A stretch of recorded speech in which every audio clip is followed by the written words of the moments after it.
WBC title holder has become boxing's current longest reigning champion. Has made more consecutive title defenses than anyone today. And has compiled more knockouts than any other strawweight in history. And tonight, as the first from boxing's smallest division to headline a Showtime card, it's Lopez versus South Korea's Myung-Sup Park for the WBC strawweight title. Plus, also appearing tonight, it's another of boxing's best little men, the power-punching and always exciting three-time world champion, Wilfredo Vasquez. It's Vasquez versus Chile's Bernardo Mendoza for the WBA featherweight title. Coming up next, live from the Fantasy Springs Casino in Palm Springs, California, on Showtime Championship Boxing.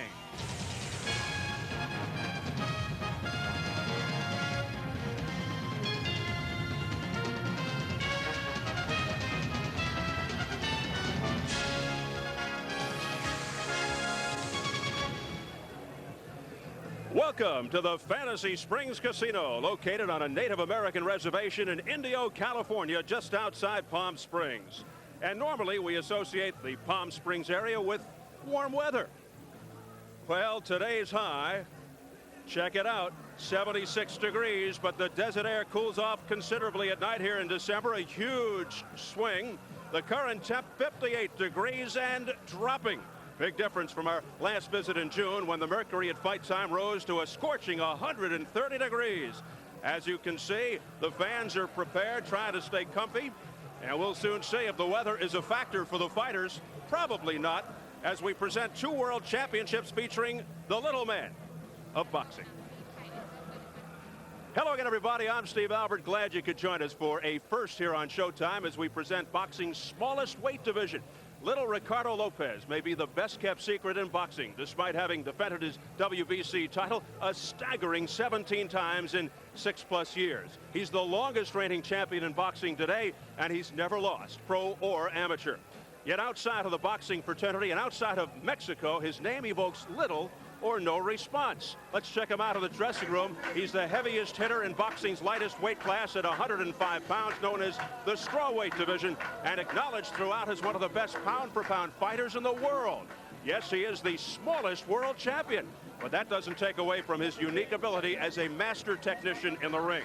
When Lopez fights, other fighters should be taking notes. He's a walking manual on the art of boxing. Another little big man you'll be seeing tonight, also deserving of recognition, is Wilfredo Vasquez, whose power and destructive force belie his 126-pound featherweight tag.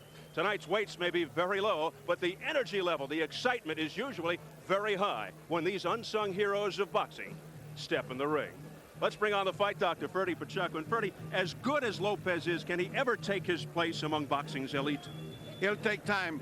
Shows like tonight where people see how good he is and continued TV exposure, and as he goes up and captures these records and reaches the records of great fighters like Muhammad Ali and surpasses them, people will take notice. And if you watch him, you'll come to love him, as I have, and I think Bobby has, as a terrific technician. All right, as we bring on our other partner, our colleague Bobby Ches, it's Lopez's 18th title defense. Tell us about, though, his quality of opposition. Well, Steve, the universe of fighters at 105 pounds is very, very small. And the universe of fighters at 105 pounds that are near as good as Lopez is virtually non-existent. He has fought all the best that would fight him at that weight, and now he's relegated to mop up the rest. Well, to get recognition, he has to move up. When's he going to fight 108-pound champion Michael Carbajal? You know, I believe he has to move up too, Steve. I think 108 pounds and maybe even to 112. Right now, Michael Carbajal has 3 fights signed for next year, none of them including Lopez. And because of different promoters and different TV affiliations, that fight may never take place, but if it does, it wouldn't be till at least the end of '97. But either way, Ricardo Lopez has to go up. Are you saying perhaps that Carbajal may be ducking Lopez? Well, certainly one has to take one's own interest at heart, and to get beat is not in your best interest. Carbajal may be ducking him, and then again, he may be just looking out for what is the easiest, best way for him to capitalize on what he does best. All right, Bobby, as mentioned also on tonight's card, one of 3 Puerto Rican Wilfredos to win 3 world titles. 35-year-old Wilfredo Vasquez recently joined former greats and fellow countrymen Gomez and Benitez as 3-time world champions. And tonight, for the first time, he puts his WBA featherweight title on the line against number 11 ranked Bernardo Mendoza of Chile.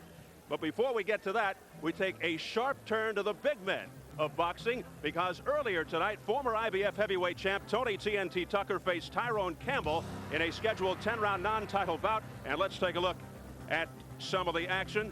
Tucker now at 36, tipped the scales at 251. A no doubt about it finish, a vicious combination with a crunching left hook at the end of it. As the night was over early for Tyrone Campbell, hitting the canvas and ropes in emphatic fashion. KO round 3, official time 2:16. Tony Tucker upping his record to 54-5 with 45 knockouts, trying to position himself now for a bigger money fight. Campbell goes to 12-3-1. And now it's the WBA Featherweight Championship from Fantasy Springs, featuring 3-time world champion Wilfredo Vasquez versus Bernardo Mendoza, as we close in on the first bout of our championship doubleheader. Well, when Wilfredo Vasquez met longtime champ Eloy Rojas for the title last May, many thought Vasquez was too old and too small to win. But the experience, power, conditioning, and heart of Vasquez vaulted him to his 3rd world title with a stirring 11th round TKO.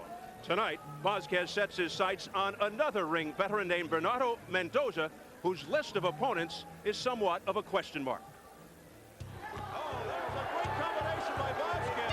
Oh, a straight right by Vasquez. Oh, down he goes.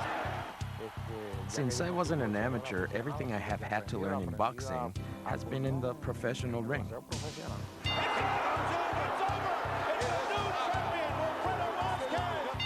He's the first to win 3 world titles in the same boxing organization, the WBA. I am very proud to have accomplished that and to be the first in history to do that. And my name will be heard for many years to come because of that achievement, or as long as boxing exists.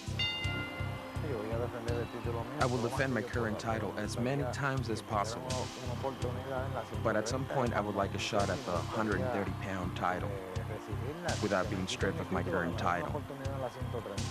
There are other Puerto Rican champions who have won 3 titles, like Wilfredo Gomez, like Wilfred Benitez, and I would like to rise above them and win a 4th title in a 4th division. So can Wilfredo Vasquez hold on to his 3rd world championship belt against a relatively unknown yet vastly experienced Bernardo Mendoza? Ferdy, how do you see this fight going? Well, I think in competition, the competition obviously goes to the champion. He's been in great fights, whereas Mendoza has had a long but career against against hardly anybody. So therefore, I think with the desire and the capability that the champion has, I think this will be a fight that goes into the middle rounds, but a tough fight, but the champion should retain his championship. And talk about longevity. Vasquez turned pro back in 1981. That's a lot of ring wars. Has it taken its toll on him? Well, I can only tell you what he told me yesterday. He wants to go until he's 40 years old. He wants to win a 4th title, be the only Puerto Rican to win a 4th title. Therefore, I think he wants to stick around a long time. It does take its toll, but then again, Mendoza's been in a lot of wars himself. And Bobby Ches, I was very impressed with the way Vasquez came back to win his 3rd world title. He was really behind on the cards against Eloy Rojas. What did you think? Well, Steve, you know as well as I do that going into that fight, he was already a 2-time world champion. So we know he's had the abilities to win and win in crunch situations and pressure cookers. And that's what he was in. But with Rojas, I was extremely impressed with the way he overcame tremendous height and reach disadvantages. And when he hurt Rojas, he finished spectacularly. I'm expecting something similar from him here tonight. He looked great last time out. All right, Bob, we're set to take a look at the challenger in the ring. And there he is, Bernardo Mendoza. And Bobby, this may sound weird, but is it peculiar to you that after 55 fights, Mendoza's nose is so perfectly intact? Steve, even when I weighed 105 pounds, I was 13 years old, my nose had some dents in it. I can't imagine a guy has 50-some-odd professional fights and not be a little banged up or flat in the nose. But on you, it looks good. Thank you. Well, despite his many fights, tonight represents only his first shot at a world title. He's fighting tonight for the first time in America. The former Chilean 115-pound and 118-pound champ, now campaigning at 126, his 3rd fight at this particular weight. All right, here is the champion, Wilfredo Vasquez, his first defense of the title, his 17th world title fight. 12-3-1 on those bouts, one of 20 triple division champs in boxing history. But Ferdy, is that somewhat misleading, since, you know, there are so many subdivisions in boxing today, junior this and super that, etc.? Yeah, I don't put any importance in it anymore. When there used to be just 8 divisions, if you could win 3, much less 4, you were some kind of freak of nature because it's not possible to do that. Now there is. It depends on your weight, on what time of the morning you get up and what kind of breakfast you had. I think our multi-weighted partner, Bobby Ches, depends on the breakfast, can be at 4 different weight divisions under today's conditions. Bobby's breakfast always consists of Fruit Loops. Yeah. There are the 3 championship belts for Vasquez. Let's check the numbers as we take a look at the tail of the tape. Vasquez at 35, 2 years older than Mendoza. All the numbers fairly even, no major disparity. Mendoza 1 inch taller. He weighed in 3 pounds under the limit. And a slight 1.5 inch reach advantage for the challenger Mendoza. Vasquez was at a bigger disadvantage his last fight with Rojas, and he won. And the WBA rules for this title fight: 10-point must system scoring. 3 judges will score. No standing 8 count. 3 knockdown rule is in effect. The referee or the doctor can stop the fight. A fighter cannot be saved by the bell except in the last round. If an accidental foul occurs before the end of the 4th round, the fight is ruled a technical draw. If it happens after the completion of the 4th, they go to the cards. So here at the Fantasy Springs Casino in Indio, California, closing in on our first bout, the WBA Featherweight Championship, Wilfredo Vasquez versus Bernardo Mendoza. We're set for the formal introductions. Let's go up to our ring announcer, Jimmy Lennon Jr. Ladies and gentlemen, a very good evening to you, and we welcome you to the beautiful Fantasy Springs Casino here on the reservation of the Cabazon Band of Mission Indians near Indio, California, as we have a big night of action coming away, brought to you by Don King Productions and Budweiser, the undisputed king of beers. This bout coming away is sanctioned by the World Boxing Association, the president Gilberto Mendoza, supervisor at ringside Manuel Landero, along with the California State Athletic Commission. The chairman is William Eastman. Introducing to you the judges scoring this bout from ringside: Hubert Earl, Gonzalo Riveras, and Larry Rosadia. Introducing to you our referee in charge of this bout, working in this, his 54th world title bout, Lou Moret. All right, fans, here we go with the WBA Featherweight Championship of the World, scheduled for 12 rounds of boxing. Introducing to you first the challenger on my left, fighting out of the blue corner, wearing white trunks and joining us from Santiago, Chile. He weighed in at 123 pounds. His record includes 49 wins, 6 losses, with 29 of his wins coming by way of knockout. Tonight he is attempting to be the first Chilean to win a world title. He is currently ranked the number 11 featherweight contender by the WBA. Please welcome tonight's challenger, Bernardo Chifeo Mendoza. And his opponent across the ring is the defending world champion on my right, fighting out of the red corner, wearing red trunks with white trim, hailing from Bayamon, Puerto Rico. He weighed in at the featherweight limit of 126 pounds. His record includes 46 wins, 7 losses, 3 draws, with 35 big wins coming by way of knockout. Please welcome the 3-time world champion, known as El Gran Campeón Puertorriqueño, introducing Wilfredo Vasquez. Once again, our referee in charge, Lou Moret, now to give instructions. Solamente 2, por favor. Wilfredo.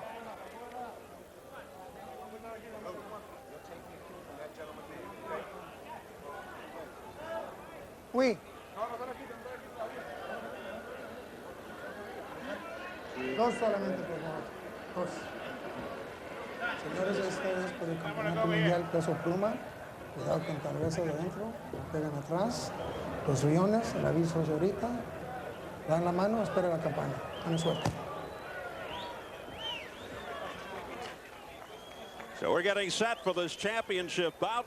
The champion, Wilfredo Vasquez, showing much determination, fortitude, and endurance in winning the title last May. A courageous 11th round TKO over longtime champ Eloy Rojas. He can bang, and he certainly proved it in come-from-behind fashion.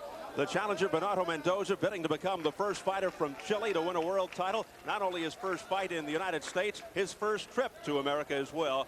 He's been here about a week and feels well acclimated to the tricky altitude here. The WBA Featherweight Championship now officially underway, scheduled for 12. Third man of the ring is Lou Moret out of Eagle Rock, California. The champion, Wilfredo Vasquez, in the red trunks with the white trim. The challenger, Bernardo Mendoza, in the white trunks with the powder blue trim. Interesting sidelight going in. Vasquez manager, Tudo Zavala Jr., managed Mendoza in '88. So Mendoza said he's out for revenge, feeling that his ex-manager handpicked him as an easy opponent for Vasquez. But Vasquez told us that if he feels Mendoza is a dangerous enemy because he comes in hungry and he has lots of experience. You know, Steve, when they touch gloves, Vasquez, the champion's banging the gloves pretty hard, almost as if he had a little bit of a grudge going already. Right now, all we see is an awful lot of movement by Mendoza, but meaningless movement. It's just like a nervous movement. Vasquez feels he has the advantage because Mendoza is not used to fighting at 126. Mendoza was a national champion at 115 and 118, but tonight his third fight at this weight. Vasquez told us he's never seen Mendoza fight, although his people tell him he comes forward. He's strong, brave, and tough. Vasquez, a seasoned veteran, classic boxer puncher. He's a bundle of energy. We saw that against Eloy Rojas. Very aggressive pressure type fighter. Straight up. And he goes to the body a lot. He's got these little short arms. He gets inside and pounds to the body. I think almost anybody he fights has got a reach advantage over him, but he seems to neutralize that by coming in and punching hard to the body. Never neglects the body. He just did that just that moment. He put a little hook to the body. Right now he's showing a lot of patience, taking his time, getting a read on Mendoza, and I'm sure as this fight goes on, he's going to pick it up and put it together. Oh, he's measuring him all right. He's just picking him here and picking him there, just testing the defenses all the way around, but you can see him zeroing in. As you can see, Vasquez very busy, fast-paced, also economical with his punches. That one right off the top of Mendoza's head, who slipped it. He's got a good stiff left jab, which he uses to set up a sneaky, explosive right hand. Excellent tools, well-disciplined. We're talking about Vasquez, the champion in the red. Also a very good defensive fighter is Vasquez. Pretty good chin, knows how to deflect those punches with his arms and elbows. Mendoza in the white, the challenger, told us the last time he saw Vasquez fight was 8 years ago. Describes himself as a boxer puncher, uses both hands well. And he said he'll try to work the outside, but he is coming inside. The mistake Eloy Rojas made in the last fight was that he fought too often on the inside, and he had the advantages with reach and height. Heading for the bell, round one.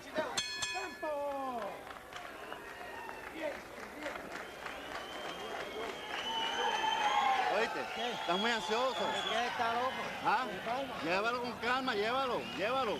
Si ese está bajando, trabájalo por abajo. ¿Oíste? Pero no le enseñes los golpes, le estás sacando los golpes, casi enseñándolo. ¿Ok? Más cerrado, ¿ok? Más tranquilo. Y no busques el knockout que va a venir, solo meterle las manos. As main corner said, don't show your hands. Don't show them what you're going to do. You're just telegraphing your punch. Get under and pound the body. And, of course, that he will do.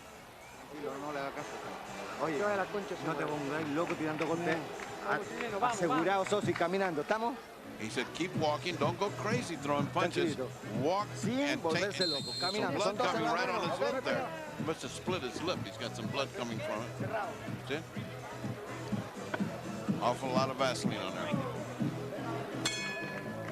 It is round two. Yes, a lot of Vaseline on the face of Bernardo Mendoza to try to prevent cuts. He told us yesterday in our meetings he does not cut. Vasquez's corner, you may have noticed, with a blanket over the fighter to keep him warm. The temperature in the high 50s, but dipping fast. And I'm surprised to see Mendoza. In the first round, he came down in low, tried to work Vasquez's body, the shorter fighter, and crouched low inside, which doesn't seem to suit him or his style. This is the mistake, as we mentioned, that Eloy Rojas made. I always say, if you got a taller guy, why is he bending down to the little guy? bending down equals him out. He's got the height. Stand back and use it. You should fight Vasquez from a distance, right, Bobby? Well, you know, it would make some sense. Vasquez appears to be a better puncher and a better fighter overall on paper, but sometimes what the bigger fighters do is they come inside, try to work the smaller fighter's body, because most of the time it's a smaller fighter who is working the body. No one ever works their body. Sometimes it pays off, sometimes it doesn't. Those body punches are very debilitating, particularly in the legs, and it wears you down later in the fight.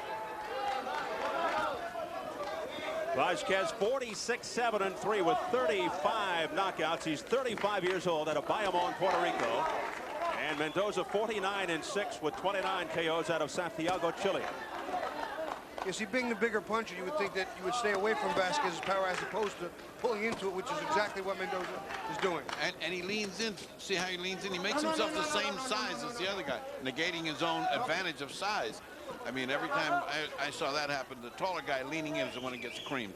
And Mendoza not a knockout type puncher. And Vasquez does have a solid chin. So all things pointing toward the favor of the champion, Wilfredo Vasquez here. Round 2 continues. Maybe Mendoza corner thinks that he can outbox him, walking around, getting frustrated, but the game plan's not working right now.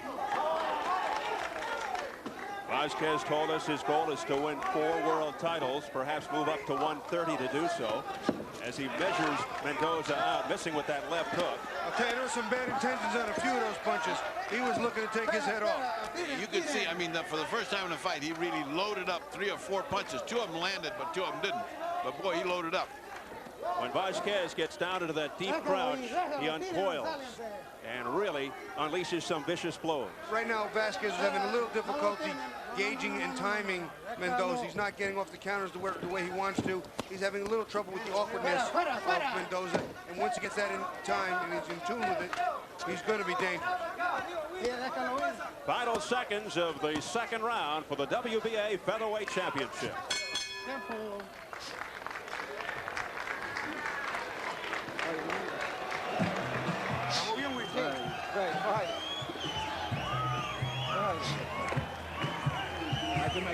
Tiene que entrar bajito para que no coja un palo y trabaja abajo. Tiene que velarlo con calma, está entrando con mucho por la cabeza. Entonces la derecha no se le enseña, la está enseñando. Cuando tú saques esa mano, tienes que sacarle y traerla seguida, porque él te está atacando con el brazo. Take a look and keep your eyes on Vasquez. You see him tightening up that. You see the right hand? It looks like it's a cock, like with a rifle. There it goes. He missed, comes back with a hook that missed, but he's not through. He's coming back for some more. There's the right hand. That did hit, and the other one just grazed his forehead. Yeah, you can see him. He's got that right hand cocked, and he's kind of telegraphing what his corner told him not to do. Here you go again. He's reaching with a feeler like left hand, just to unload that right hand, and he was trying to take his head off. And that's exactly what the corner said to him again when he came back. He said, see, you did it again. You loaded up and you couldn't land because you showed him that you were coming. And here we go, round 3. Vasquez has retired 3 fighters, Eloy Rojas, Raul Perez, and Chan Yu Park. He said he'd love to fight Prince Nassim Hamed, who he feels hasn't fought anybody who can punch. Hamed, of course, scheduled to fight Tom Boom Boom Johnson February the 8th in London. Vasquez feels Johnson will win that particular fight. What a great round robin that would be with those 3 fighters. Yes. Meanwhile, Vasquez says first things first. He has to dispose of Chilean Bernardo Mendoza in the white trunks.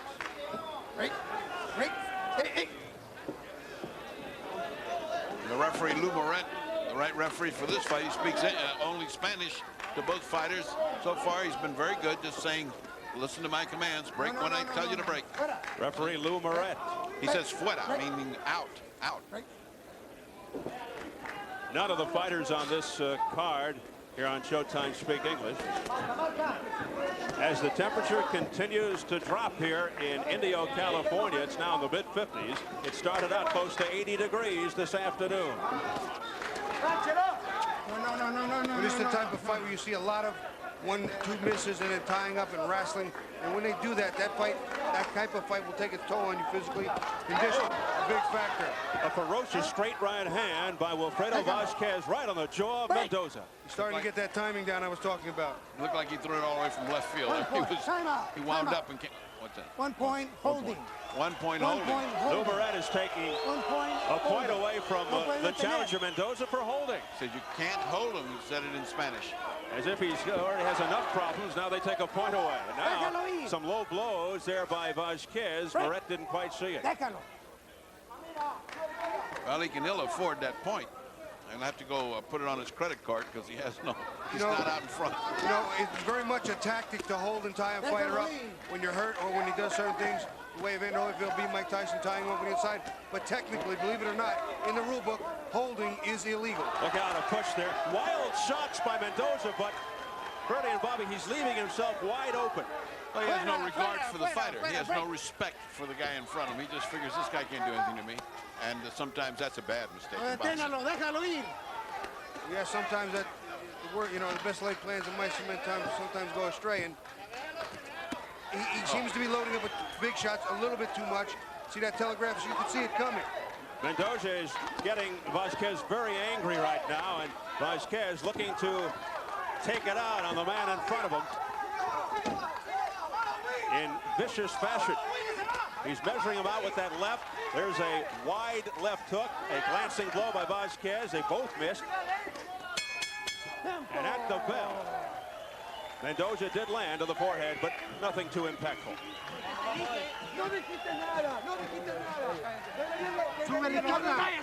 Okay. Si lo hace otra vez, quito otro Very punto, ¿me upset with the entiendes? referee for taking the point away. Fuera, déjalo ir.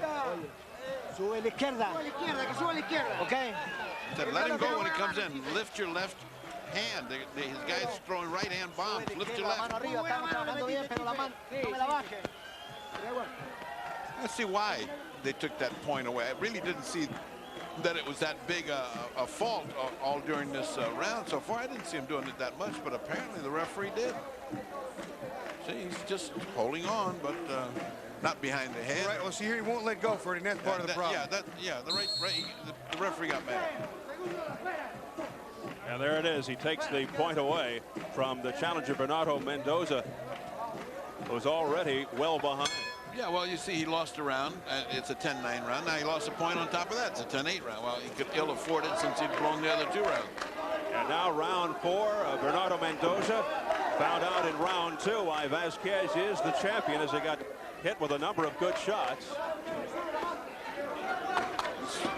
Vasquez No. gentlemanly didn't take advantage of the slip.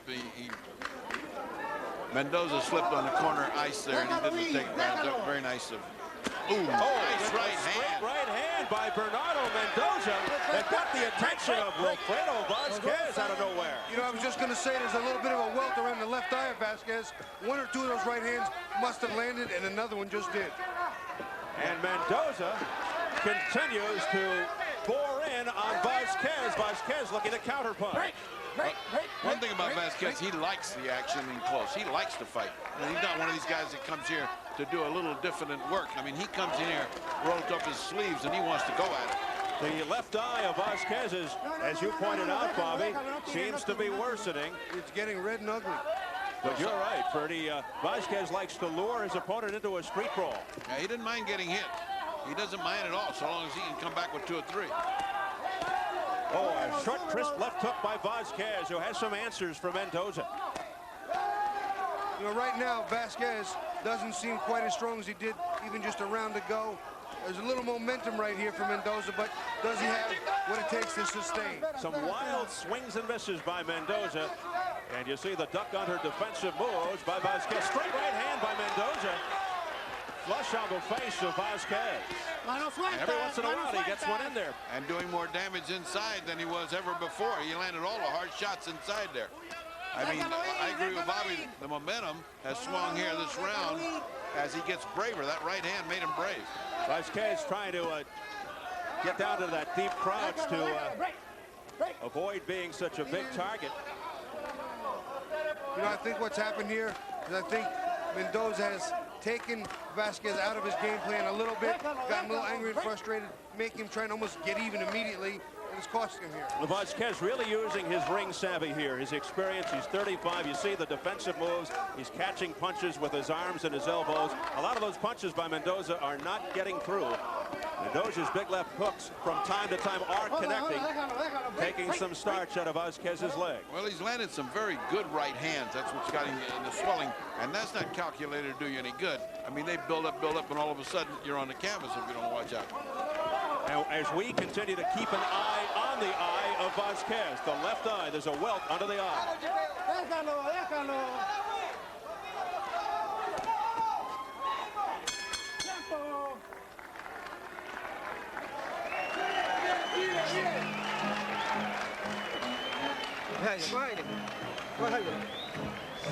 Le voy a bajar más abajo.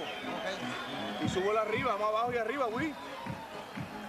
They just tell him to go under and go over. Okay, Will. Not much instruction in the corner. Y no cojas esos palos innecesarios, sube esa mano, chico. Tú primero. All right, let's take a look at the right hand that woke up Vasquez and might have turned this round around. Didn't look that bad right there. But after, let's take another look at it. You know, you take a look at it, he throws it right down the pipe, right inside the gloves, and it's on the button, and he landed 2 or 3 more and several follow-up combinations. Yeah, let's take another look. I mean, Bobby, I'm not convinced that was such a big right hand. Look, I mean, that one was. See, if that's the same one, that different view looked different. It looked more effective when it was live, but not so much on the replay.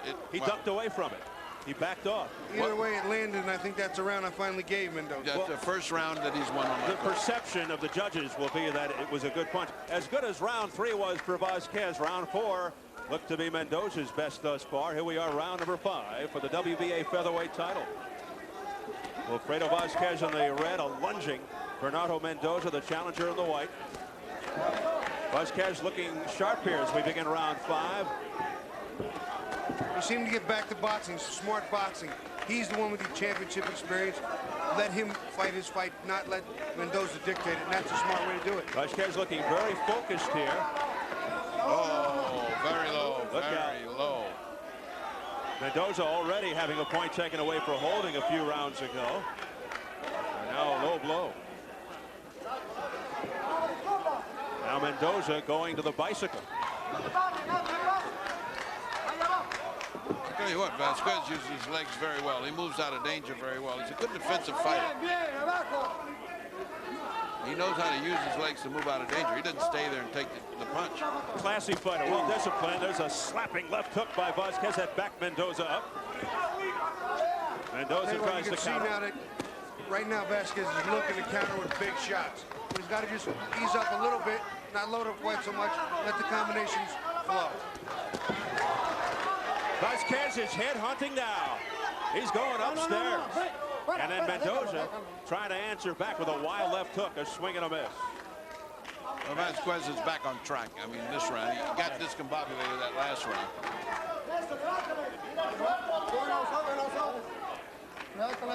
Referee Lou Moret has to break them up. He's been a busy man in touch gloves. Vasquez missing with that right hand, the overhand right.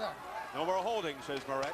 And butting. I mean, both guys have complained about butting hits. We've seen just about every foul now there is in the book. Well, I don't think either one of those was intentional, though. I mean, neither the low blow nor the headbutts. Mendoza's just ducking. He's coming in. He's throwing a shot. Oh, there it is. Big right hand. Right hand by Vasquez. Down goes Mendoza. Mendoza down for the 3rd time in his career. 55 fights.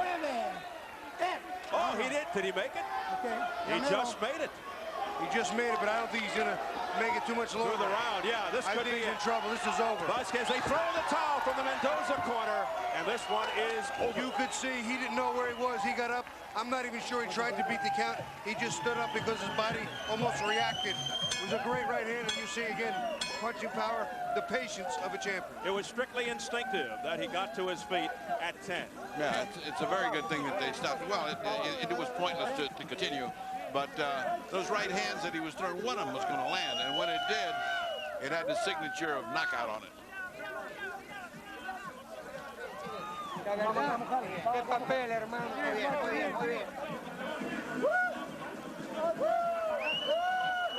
So there you have it. Wilfredo Vasquez has done it, makes his first defense of the WBA Featherweight Championship, raising his record in World Championship fights to 13-3-1. And overall now, as he's hoisted on the shoulders of his manager, Tuto Zapala Jr., 47-7-3. At the age of 35, Wilfredo Vasquez, literally and figuratively, on top.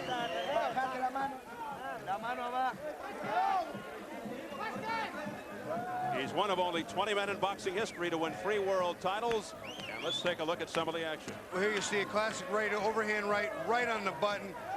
Mendoza lazy with his jab, lets it stay down, and doing what he does, Vasquez over the top. Here you see we'll have another look at it, and he comes again, he puts that jab and he lets it fall, and bang, over the top, picture perfect, looping overhand right on the jawline, and you can see how hurt Mendoza really is. And this is pretty much the coup de grace. The fight's practically over. He is out on the ropes. He's just trying to survive. He gets hit now at another right hand on the chin, right on the chin line, and this fight's over. He's out. It is all over for Bernardo Mendoza as we take one more look. And once again, right before he gets hit with this right hand, the corner had already thrown in the towel, so it was academic, but what a exclamation point put on that statement. Beautiful right hand. Big finish for Wilfredo Vasquez, who retains his WBA featherweight championship. Gets the hugs from his handlers and has some post-fight comments right there. Let's get the official time from our ring announcer, Jimmy Lennon Jr. Ladies and gentlemen, we have the time of 2 minutes 37 seconds of round number 5. Our referee in charge, Lou Moret, stops the contest. He's the winner by way of knockout and still champion, Wilfredo Vasquez. Wilfredo Vasquez retains his WBA featherweight title, his first defense of the title as Bernardo Mendoza slips to 49-7. The question now, will Vasquez look to unify the title against either IBF champ Tom Boom Boom Johnson, flashy WBO champ Prince Nassim Hamed, or WBC champ Luis Espinoza?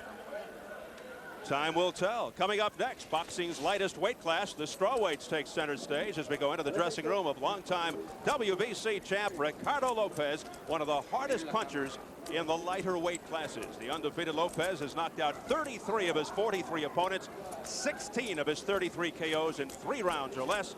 Also a brilliant ring technician, a gentleman, and we underline the term gentleman, who epitomizes the expression sweet science. He'll look to continue his long reign as champion against Myung-Sup Park. And right now we are set for post-fight reaction from our previous bout as we take it up to the fight Dr. Ferdy Pacheco in the ring. Ferdy. Campeón, ¿tú crees que eso iba a ser tan fácil? Do you think that was going to be that easy? No, pensaba que iba a ser fácil, pero estos peleadores así, que tiran locos, a veces hacen delucir a uno un poco. He said, no, I didn't think it was going to be that easy, but guys that throw punches that crazy sometimes make you look bad, and he didn't think he looked good at the beginning. ¿Usted pensó que el knockout iba a venir temprano cuando empezaste a conectar con la derecha? Did you think that the right hand was going to start to knock him out early? Por lo menos los primeros asaltos me puse a buscar el knockout y en mi esquina, Alex Mato, Ángel Luis Rodríguez, pues tuvieron pendientes a ese descontrol que tuve los primeros asaltos y me mandaron a tirar y a bolsearle y esperar que el knockout saliera solo. Y así lo hice y pasó en ese asalto. He said that his corner was telling him he was a little bit too crazy looking for it. If he just settled down and goes, instead of looking for the knockdown, then he would get it. And of course, that's exactly what happened. He settled down into his routine, and his championship routine, and he got to him. Now, we're going to try to show you the knockdown, champion. Vamos a ver el knockdown, campeón. Usted habla. Ahí tuvo la derecha, que la estuve buscando por mucho tiempo y no la había podido conseguir en los primeros asaltos, pero cuando de mi esquina mi entrenador Ángel Luis Rodríguez y Alex Mato me mandaron a que buscara el knockout con calma, que iba a salir, pues así lo hice y salió el knockout. Este fue el último knockdown. No podía levantarse. Eso es correcto, el golpe fue demasiado fuerte y yo sabía que no se podía parar. He said that the right hand that he was throwing at the beginning was just too crazy and too hard. Then his corner said, settle down. Now go for the right hand. You can knock him out now. Of course, he did that. When he got up again, he said he thought that was properly. He hit him real hard. He wasn't going to get up. And the end of the fight, he assumed that it was correct the guy wasn't going to get up. The right hand finished him. Esta pelea yo se la quiero dedicar a Pacheco, que bastantes años me entretuvo con los muñequitos en cine recreo. Para ti, Pacheco, la promesa cumplida. He is dedicating this fight to Pacheco, not me, but a guy that does cartooning, although I do cartooning as well, but not me. A guy in Puerto Rico named Pacheco, God bless him, whoever he is. And what's next? ¿De aquí para dónde? Bueno, yo quiero que Don King me ponga a unificar el título con Tom Johnson o el Príncipe. Y después pues buscar una oportunidad en la 130 para hacer la historia con 4 correas en distintas divisiones en un solo organismo. All right, it's Tom Jones, then to Royalty the Prince, or whoever wins either one. And then he wants to go and look for the belt, the 4th belt. Could that be possible, Don? Don King is standing right next to us. Yes, he can. I think that he's going to get a shot at the winner of the Prince Nassim and Tom Boom Boom Johnson fight that will take place February 8th in London. That's going to be a giant fight with 2 little guys. But they're going to really be an explosion, and Vasquez is standing in the wings, you know, for the encore. And so he's really got a shot at it, and after he does that, he wants to go up and get the 4th belt. He's a phenomenal fighter, Wilfredo Vasquez. All of the world is proud of him, but especially a Puerto Rico. All right, thank you very much, Don. Thank you, campeón. Muy buen viaje para Puerto Rico. And back to Steve Albert at ringside. And I thank you, Ferdy, and don't worry, Bobby and I will dedicate that fight to you. As we turn our attention now to arguably the best fighter in the 10-plus year history of boxing's lightest weight division, the supremely talented WBC strawweight champion, Ricardo Lopez. It's been difficult for Lopez to find quality opponents or to verify the credentials of those who step forward. Myung-Sup Park is totally unknown to us, with only one recognizable name on his 11-4 ring record. But this is a very common problem in this weight division. Perhaps Lopez may view Park as his last opponent before moving up in weight. My father liked boxing a lot, and at home I was very restless. And when I watched boxing, I asked him to take me to the gym. That's how I got started. My friends made fun of me because they saw me working out a lot, and now they see that I am the world champion. They see that what I wanted so much is now a reality. I always prepare to win, and I throw my punches to knock out. Often, you don't know which punch will floor your opponent. My problem in the United States is my weight. But I think in the United States, they should also appreciate good boxers from the lower divisions, whichever one. But I want them to realize boxing can be done by a straw weight.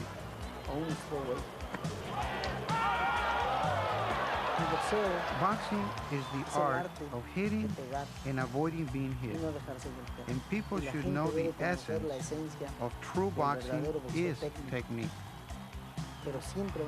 They will always see Ricardo Lopez well prepared, in good condition, and with good technique.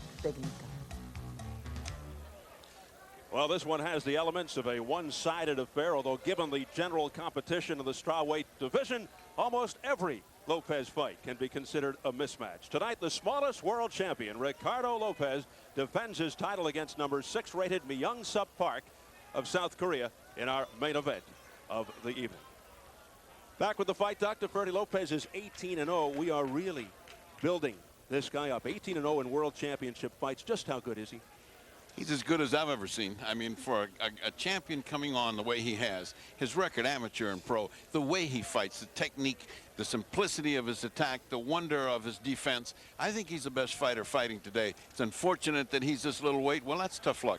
But if you go by the excellence of execution, you can't. I have not seen anybody as good as this technically in the ring in years. And you got to like his philosophy: hit and not be hit.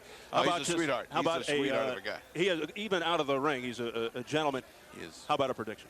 Well, I think he's too much for Park. I think he's too much for anybody. He's going to have to step up and get bigger challenges than he's gotten. He's going that way. I mean, it's too bad, but he's going to have to get up bigger, because right now there's nobody in the world can stand up to this guy. And Bobby Ches, Lopez with a tremendous knockout ratio for this division, but he's not a one-punch knockout artist. he displays tremendous patience, doesn't he? Steve, he's literally a textbook come to life. He does everything so well. He couples great skills with tremendous patience, speed, timing, consistency, tremendous conditioning, and he virtually dismantles his opponents little by little and sometimes all at once. And again, just for the record, a prediction. You know, I don't think it would be possible to predict against him. He is pretty much about as good as it gets in any division by knockout tonight. Let's take a look at the challenger on that note. Myung-Sup Park, former Korean strawweight champion. They're enthusiastic behind him. His first world title fight. He's getting this coveted title shot. Only 15 professional bouts to his name, and tonight also his first fight in the United States.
And there he is, Myung-Sup Park from Incheon, South Korea. And Ferdy, Park and Lopez do have one common opponent, a tough fighter from the Philippines named Andy Tabanes. Park lost to Tabanes by decision, but extending him the full 10 rounds. Lopez stopped him in the 12th, both fights last year.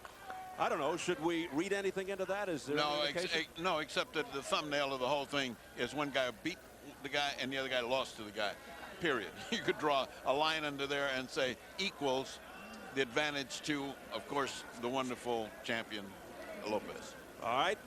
Myung-Sup Park continues to shadow box, and here is the champion, Ricardo Lopez. Tonight represents his 18th defense of the WBC strawweight title, a belt he's held for just over 6 years. A man who has never tasted defeat, pro or amateur. That's 83 fights all told.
Ricardo Lopez makes his way into the ring out of Mexico City, owns the longest current unbeaten streak among world champions. And Bobby, we've called him the Joe DiMaggio of boxing because of his demeanor and his skill. He can also be compared to the San Francisco 49ers. That's right, a team that sort of scripts its first bunch of plays. I mean, he starts out in similar type fashion, but of course you have to be able to execute. Well, you know, when the 49ers were a dynasty, that's what they had. They had discipline and execution. This kid is that good. He knows what he wants to do. His corner says, this is what we're going to do for X number of rounds. And then when they're ready, they turn him loose. He sticks to the game plan. It works for him. It's worked every time out, amateur and pro. Maybe we'll see Bill Walsh in his corner. Why not? Not Nacho Beristain. Let's size him up as we check out the tail of the tape. A 7-year age difference with Park just 22. The height and weight almost even. You'll notice both came in under the 105-pound limit, boxing's minimum weight, and the 2-inch reach advantage for Lopez. And of the WBC rules for this championship fight, scoring under the 10-point must system, 3 scoring judges. There's no standing 8 count, no 3 knockdown rule. The referee or the doctor can stop the fight. A fighter cannot be saved by the bell except in the final round. If an accidental foul occurs before the start of the 4th, the fight is ruled a no decision. If it happens after the start of the 4th, they go to the scorecard. So here at the Fantasy Springs Casino in Indio, California, closing in on the WBC strawweight title fight, Ricardo Lopez versus Myung-Sup Park. Let's get the official introductions from our ring announcer, the classy Jimmy Lennon Jr. Ladies and gentlemen, before we continue with our action at this time, we ask you to please rise as we present the Indian Anthem flag song, which celebrates the spirit of the warrior. Tonight, performed by Native American singers Michael and Isaac Morales.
Thank you very much to Michael and Isaac Morales. Well, ladies and gentlemen, as always on Showtime Championship Boxing, a donation of $5,000 will be made by Don King Productions and Showtime to the United Negro College Fund, the National Hispanic Scholarship Fund, and tonight, courtesy of the Cabazon Band of Mission Indians, John James Tribal Chairman Mark Nichols, CEO, to the Desert Valley Educational Center. This donation will be made in the name of the Fighter of the Night, who will be selected by an expert panel of judges at the conclusion of tonight's action. Ladies and gentlemen, we welcome you to the Fantasy Springs Casino here on the reservation of the Cabazon Band of Mission Indians for the featured attraction of the evening, brought to you by Don King Productions and Budweiser, the undisputed, undefeated King of Beers. This bout coming away is sanctioned by the World Boxing Council, the President Jose Sulaiman, Supervisor Haig Collegian, along with the California State Athletic Commission. The chairman is William Eastman, Vice Chairman Willie Buchanan, Executive Director Richard DeCure. Our physicians at ringside, Dr. Robert Carnes, Dr. Adam Carnes, and Dr. Howard Baer. Timekeepers at the bell also keeping count of the knockdowns. We have Debbie Garcia and Mike Millsap. Introducing to you the judges scoring this bout from ringside, Lou Filippo, Herbert Min, and Sid Rubenstein. All right, fans, here we go with the main event of the evening. And now, ladies and gentlemen in attendance and boxing fans joining us around the world, it is Showtime.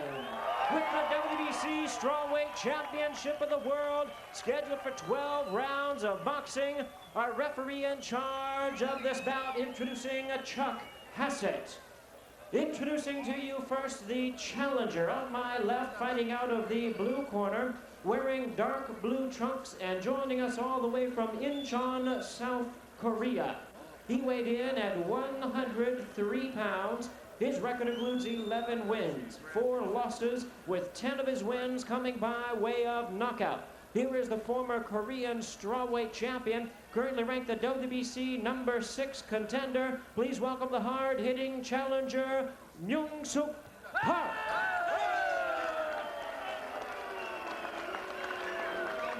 And his opponent across the ring, the defending world champion on my right, fighting out of the red corner, wearing white trunks with multicolored trim, from Mexico City, Distrito Federal, Mexico, by way of Cuernavaca, Morelos, Mexico. He weighed in at 103 3/4 pounds. He is undefeated in his campaign in the ring with 43 wins, no losses, 33 of his wins coming by way of knockout. Tonight, he is making his unprecedented 18th defense of his title. Please welcome the most dominant strawweight in the history of boxing, introducing the WBC Strawweight Champion of the World, the undefeated Ricardo Finito Lopez.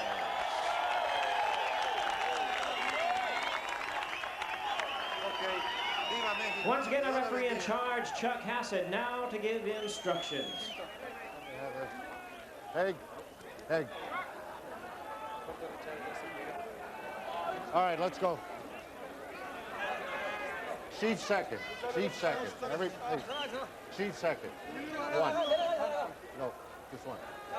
1. All right, gentlemen, you've had your instructions. I want to repeat, we're working on voice commands. This is the World Boxing Council strawweight title fight, and I expect a championship effort. May I see your mouthpiece? Ricardo, mouthpiece. All right, any questions? Good luck, come out boxing. I got it. Okay. The final instructions from referee Chuck Hassett.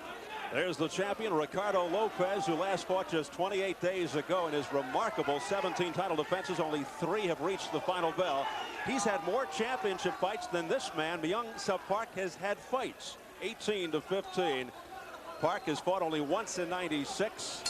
A decision victory. It was the only time in his 11 wins that his opponent heard the final bell. He is 11-4 with 10 knockouts, while Lopez is 43-0 with 33 KOs. Lopez in the white trunks and Park in the black trunks. The referee gave instructions in English. Neither fighter speaks a word of English. Yeah, I was going to say, whereas in the last fight, the referee was perfect. In this fight, he's absolutely lost. Well, I'll tell you what, Park just showed a pretty good chin. He got hit with one of the cleaner right hands that Lopez has thrown right on the button and didn't really flinch. Lopez not usually a fast starter. He's very disciplined and very patient, as we have talked about. Very precise and accurate with his punches. He sees what he wants to do, and then he executes, and he gets very upset with himself if he doesn't. Well, now I wonder if in the script for the 49ers, as we throw it back, the script for this one was go out and do a certain thing differently, because he's not starting as slow as usual. Given that it's December the 7th, Bobby, maybe it's a surprise he had to launch on him. After all, he is a tough fighter in the first round when he wants to be. By the way, you notice that the gloves are the Mexican flag, red, white, and green. Doesn't bode well for the challenger. Lopez, very patient at the start, not in a hurry, but a superb finisher, a student of the game. The big 1-2. There you go. Surgical-like, master of the uppercut. There's the left uppercut, doubles up with the left uppercut, a straight left, going strictly with the left there, then a combination by Ricardo Lopez, and opening up early here on the challenger. You know, I'm a little bit surprised. He rocked him with that 1-2 and didn't really come in and jump on him, which is something certainly I would have done and most fighters would. Known to wear opponents down, but he's going for the quick finish tonight. Boy, is he ever. I don't think I've ever seen him this fast. I don't think I've ever seen him go after a guy this fast. Whoa. Wild swing and a miss, but a left floors the challenger Park. A straight left Little bit of a hook into it. This fight's over, fellas. This fight is This guy can't get up. A bloodied Myung-Sup Park staggers to his feet. Less than a minute remaining in round one. I don't believe Will it continue? Oh, I don't think so. It does continue, but for how long? Lopez looking to finish it off. A left hook, a combination, and that's it. Chuck Hassett steps in, and it's over in round one. I think the referee second-guessed his decision and decided, you know what, it's just not worth it. Yeah, I do believe, Bobby, he had good second thoughts in a hurry because this guy was in no shape when he got up. You could see it, he had blood coming out. It was no point continuing. But, Bobby, that's the first time I've ever seen this guy come out that fast. Not only not just the fact that he came out that fast, but Ferdy, it's the hardest I've ever seen him punch with single punches and in combination. I have never seen him punch that hard. Yeah, when we say this guy punches hard, I've never seen that kind of velocity of punch. Wow, is that guy... I mean, his pinpoint accuracy and the strength of the punches. I have a new boxing fantasy, Ferdy. You know what it is? Is to take the abilities of this kid and superimpose them, for lack of a better phrase, on a man 6'3", 230, and see what happens then. Guys, can we manage him? You and I, let's manage him.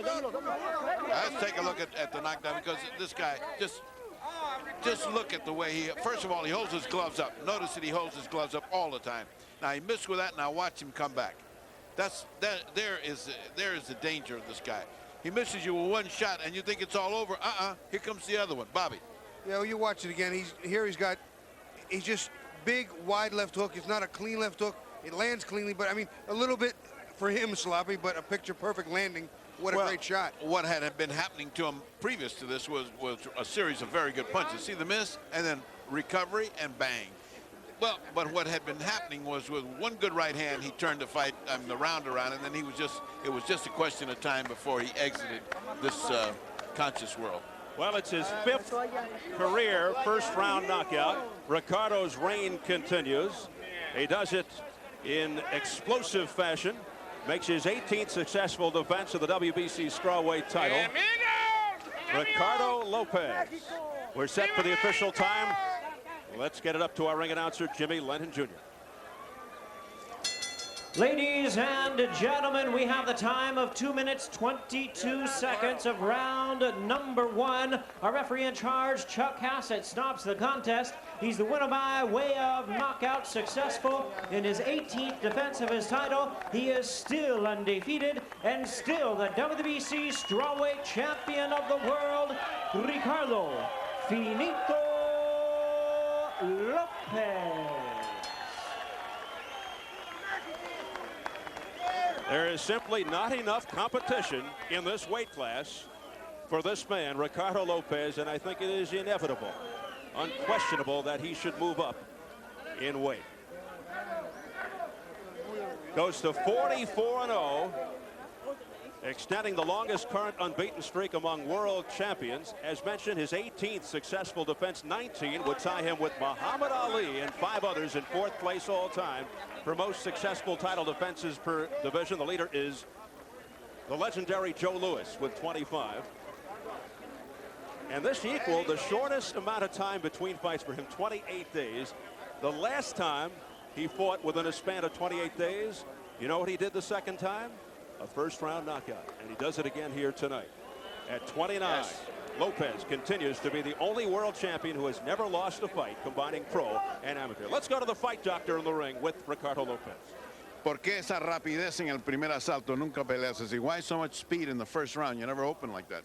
Bueno, yo no sabía que iba a noquear. Yo me preparo siempre muy fuerte y le doy gracias a Dios que Don King me volvió a meter aquí en California. He said he wasn't looking for the knockout. He always prepares himself well, and he takes advantage of what comes. He thanks Don King for the opportunity to come here in California. ¿Pensaste que este podía recibir tu fuerte golpe después de la primera derechaza? Parece que lo tenías. After the first right hand, you seemed like you had him in trouble. You think he could take his punishment? Nunca me precipito. Gracias a Dios me salieron bien las cosas. Estudié los videos de él. Pega fuerte. Es campeón de Corea, pero esta pelea que le dediqué a todo el público mexicano que vive en los Estados Unidos, no les fallé. He said he dedicates us to the people in the United States that he likes. He prepares very well. He studied his videos. He knew this guy could punch hard. He wasn't taking it cheap. He decided to get in, take care of business, and get out of there before this guy had a chance. And now, usted mira y me dice qué ves en el knockdown, fíjate. Ahí perdiste y ahora gana. Gancho de izquierda a la mandíbula y no sabía y lo agarré muy bien. Said I missed and then I hit him very well with a left right to the chin. Dímelo otra vez. Sí, fallo la derecha, pero conecto con el gancho de izquierda arriba y nunca pensé que fuera a caer, pero lo conecté muy acertado. He said I never thought he was going to fall. He said I missed him and then I hit him again. Y esto es donde se acaba. Sí. Ahí veo un upper, otra vez el gancho arriba. Otro upper, recto de derecha. Y aguantó, pero yo pienso que ya estaba mal. He said he described the blows and he said he thought he was not in condition to continue. He agreed with a referee stoppage. Entonces pensaste que estaba bien parada la pelea. Yo creo que sí, el referee lo hizo bien. De todas maneras, yo iba a seguir fuerte toda la pelea. Traigo muy buena condición. Well, whether he stopped it or not, he said he was going to continue on because one of the things he does is he comes to fight. He's well prepared, and he doesn't care whether it's 12 rounds. It's a little incident that he never gets to find out about 12 rounds because he knocks people out. But this is one premier fighter. Yes, he is. He's an excellent fighter. He's got this 18th title defense. All right, I don't mean to cut you off because you and I are coming back, but we had to pay attention to Steve Albert at ringside, and so I'm throwing it to Steve Albert at ringside. All right, thank you very much, Ferdy. So there it is. Ricardo Lopez finds himself in some very impressive company. The third man on that list is considered by many as the best pound-for-pound fighter in the world. That, of course, being Roy Jones Jr. And in world title fights, Lopez now an incredible 19-0 with 16 knockouts, 8 consecutive KOs, which ties his personal knockout streak. So Lopez, #1, current undefeated world champion. All right, we're joined now by the current WBA super middleweight champion, fabulous Frankie Lyles. And Frankie, the reason we've got you here, you're back with Don King, and of course there's a big fight card coming up on February the 8th in London between Naseem Hamed and Tom Johnson to unify the featherweight title. But also on that card is Irish Steve Collins, the WBO 168-pounder super middleweight champ. There is some speculation that you are in line to take on Irish Steve Collins, assuming Collins wins on February the 8th in London. Is there any validity to that speculation? Yes, well, the way Don explained it to me, we're going to have like a triple header with the super middleweights. Myself, the guy Reed, and also Stevie Collins. Naseem Hamed is on the card as well, but we're talking about doing a unification thing. That was the thing that I was looking forward to doing. Don and I are just working things out.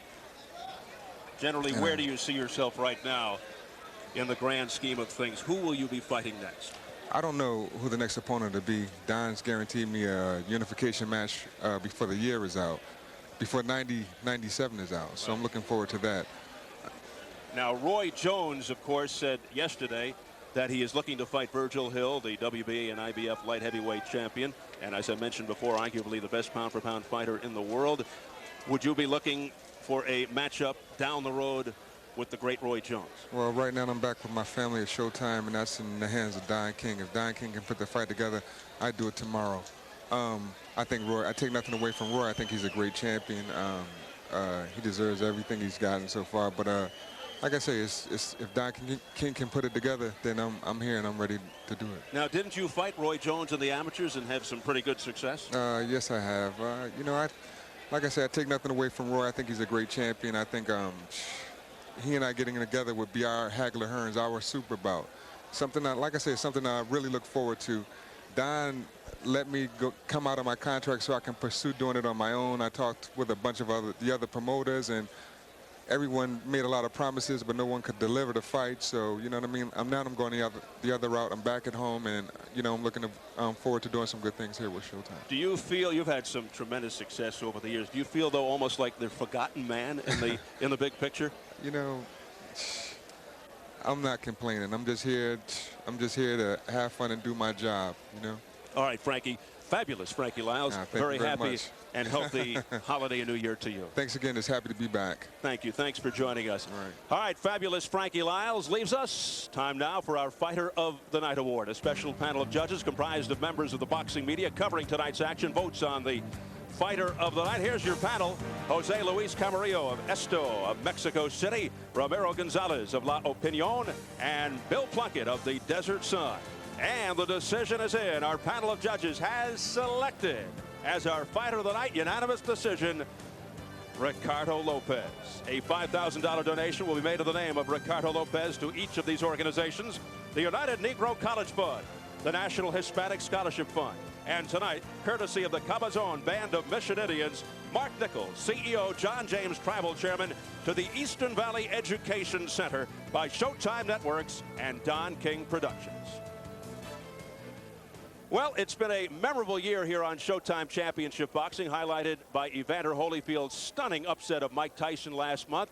Things heat up again with more action to kick the new year off with a marathon night of boxing next month that includes 4 world title bouts. On Saturday, January 11th, from the Nashville Arena, WBO heavyweight champion Henry Akinwande defends his title against British heavyweight Scott Welch. IBF and WBC 154-pound champ Terry Norris faces Nick Rupa. IBF welterweight champion Felix Trinidad takes on Kevin Lushing. And in our 4th world championship fight, WBA junior welterweight title holder Frankie Randall battles Khalid Rahilu. Also featured on this blockbuster boxing card, women's sensation Christy Martin. Catch all the action Saturday, January 11th at the special time of 6 p.m. Eastern and Pacific. Then on Saturday, February 8th, Showtime presents a featherweight unification title bout featuring England's undefeated WBO champion Prince Nassim Hamed versus IBF featherweight champ Tom Boom Boom Johnson out of Detroit, Michigan.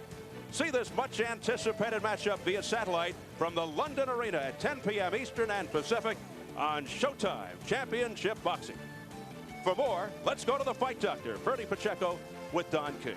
Well, Don, we got to pay off that question Frankie just asked. Can you fix him up with Roy Jones? Is it possible? Yes, it is. If Roy Jones wants to fight, he can, because what we're doing is going about our business. Frank Warren and myself is putting together a unification series. We got all of the super middleweights other than Roy Jones. Roy Jones has no one to fight, so he just keeps going around fighting these stiffs. So what we want to do is to put some real guys in front of him, and so these guys are going to make an elimination process themselves, and the winner of that process will be able to challenge Roy. In fact, everyone will challenge Roy right out the gate every time, because we want to end the mockery and the chicanery and just put some real contest into boxing, and we're looking forward to getting Roy Jones. Roy Jones, we want you. Stop hiding. Come on out the woodwork. But let these guys fight and let the public see by action and deed what's happening rather than a whole lot of verbalization. Well, one guy who is the best fighter in the world and not ducking anybody is Lopez. What's next for this marvelous little man? Marvelous little man is an understatement. He's a sensation. He's a little guy. He weighs 105 pounds, but he edifies what Victor Hugo says, that the greatness of a nation can be no more determined by its number than the greatness of a man can be determined by his size. Little men are giants too, and a giant you have in this young man, Ricardo Lopez. And we're looking forward to bringing him up and letting him continue to beat everybody that's in sight and make him have national prominence, because people will come out to see a great fighter, and he is just that, a great fighter. And we have a great card in Nashville. We have 4 of your better fighters fighting in Nashville. Let's cover that for a moment. Well, first let me say, Ferdy, that we want to, at this Viacom family and Sumner Redstone and Philippe Damone and in the Showtime family, which is Matt Blank, our guy, along with Mark Greenberg, Roy and Jay, that's Roy Langford and Jay Locke, and want to wish everyone a Merry Christmas and a Happy New Year. We can't afford to let this year go without giving you the Yuletide spirits, because we feel it's just so great that we had an opportunity to visit you in your living room to say, you know, God bless you and have a healthy, happy, prosperous New Year. Now, to start out our New Year, we're going to start it out with a bang. I want to thank Nashville for letting me into their lives. I got Hank Williams Jr. This is a dynamic guy, up for 4 Grammy Awards. He probably will win all 4 Grammys. And this young man has wrote a song for me, Ferdy, especially for me. And the title of the song is, I'm going to knock you out. And so when I'm going to knock you out, that means he's going to introduce that song in the center of the ring in Nashville. So all the country stars will be there with Dolly Parton, Reba McEntire, you know, Arlene and Barbara Mandrell, George Strait, Bill Garth, George Garth, what is Garth, Bill Garth, isn't it? Yeah, Garth, you know, well, it's the great, he's the number one. He's the number one, I know that. I'm a big expert on country music. So these guys are really, all of them are coming out. You know, we're going to get Reba McEntire. We want to get a photo op with Christy Martin, who's the coal miner's daughter, along with Loretta Lynn. It's going to be a super sensation. I'm thankful to the mayor, Brenderson. I'm thankful to all of the people in Nashville for opening their doors and hearts to us to come in there and put on the greatest boxing show on earth. But there is going to be boxing. Oh, absolutely. You're going to have five world championship with the girl, with Christy Martin, the coal miner's daughter. You got Felix Trinidad defending his crown. You got Terry Norris defending his 2 crowns. You got Henry Akinwande, the WBO heavyweight champion, taking on Scott Welch from Britain. And you got Frankie Randall, one of Tennessee's own, defending his crown against Khalid Ralou from France. So it's going to be a super sensational evening of boxing at the Nashville Arena. So we want all of you to come on down and be able to see it, and you'll see it on Showtime. Wait a minute. We spoke of Akinwande, a heavyweight champion. I think the entire country has been just vibrating with that terrific Tyson-Holyfield fight. Now, we all want to know, me included, where are we going with this? When are these two guys going to meet again? What's happening with Tyson? Give us some update on that. Well, we're working, as you know, very dedicatedly and committedly to try to get a rematch. We're working on that with Holyfield, and if the spirit moves him, I think we will have that. And we have Tyson, who's sitting back in the wings waiting. He's dedicated and redoubled his efforts to go out and try to regain the crown. So it's going to be a great, great show. So over the holidays, sit back, relax, get you a bud, and look at Showtime, because this is a good gift to give to one of your friends. Reach out and touch someone and give them a gift. A subscription to Showtime, because the best in boxing and music and entertainment will be on Showtime. So if one king to another, this bud's for you. We want you to make certain that you watch it. So you're going to have Mike Tyson right there getting ready, and it will be soon that we'll be making a major announcement in that department. And right now, I, Dr. Pacheco, want to give you the gift of silence. So back down to Steve Albert, my friend, at ringside. Thank you very much, Ferdy. Very appropriate right there. Well, in our first fight tonight for the WBA Featherweight Championship, Wilfredo Vasquez made his first defense, a 5th-round TKO at 237 over Bernardo Mendoza. And just for the record books, he was ahead after 4 rounds. Vasquez was 39-37 on one card, 39-36, 39-36. Does his victory warrant a shot at the winner of Hamed Johnson? Well, you know, I think his abilities, not just this victory, but his abilities, his victory over Rojas, fights like that, yeah, it warrants it. Okay, how about Ricardo Lopez? That was very impressive in the first round, 222 of round number 1. I have never seen anyone at 100 pounds, a little above 103.5 pounds, I think he weighed, hit that hard. He's just so perfect. The words cannot totally describe just how good he really is, Steve. Well, he took him apart real fast. Let's take a look at the fastest first-round KOs in the history of the strawweight division, which is a little more than 10 years old. And Ricardo Lopez now ranks number 5 as he does it in 222 of round 1 against South Korea's Myung-Sup Park. All right, Bobby, how about that January 11th card coming up in Nashville, Tennessee? We've got the dynamic trio of Randall, Norris, and Trinidad. Should pose an interesting round-robin tournament. Well, for those of us from the 80s, and I'm still a throwback to the 80s, You're we old. had some, yeah, I know I'm old. We had some great round-robins in the 80s. Duran, Leonard, Hearns, Hagler. These fighters have the makings, if they can start squaring off on the weights, to do that same thing here in the 90s. Great cards, great prospective fights, man, really. Everybody's still talking about Holyfield, Tyson. How about Holyfield, Tyson, too, sometime in the summer? Unbelievable. Well, I believe that has to happen. The people want to see it happen. Probably be the biggest fight in history. The first one shocked everybody, yours truly included, probably more so than most. I was in the ring with him, and I just couldn't believe what happened. I watched Evander fight, the perfect fight. He sat inside the eye of the storm, and he did to Mike Tyson what nobody's been able to do in that specific manner. I take my hat off to him, the ultimate overachiever. I want to see this. I want to see the rematch. I want to see World War III, number 2. All right, Bobby, with that, let us recap tonight's results from right here at Fantasy Springs in Indio, California. First of all, in a heavyweight bout, Tony Tucker faced Tyrone Campbell and knocked him out in round number 3. Tony Tucker victorious. In the WBA Featherweight Championship, Wilfredo Vasquez, his first defense, facing Bernardo Mendoza, and he knocked out Mendoza in round number 5. And at our main event, it was Ricardo Lopez with his 18th defense of the WBC strawweight title over Korea's Myung-Sup Park with a stunning first-round KO at 222 of the opening round. So that'll do it for another edition of Showtime Championship Boxing. We hope you enjoyed it. We wish you a very happy and healthy holiday and new year, and we'll see you next year, January 11th in Nashville, Tennessee, for the Fight Doctor, Freddie Pacheco, Bobby Ches, our entire crew. This is Steve Albert saying so long from the Fantasy Springs Casino in Indio, California.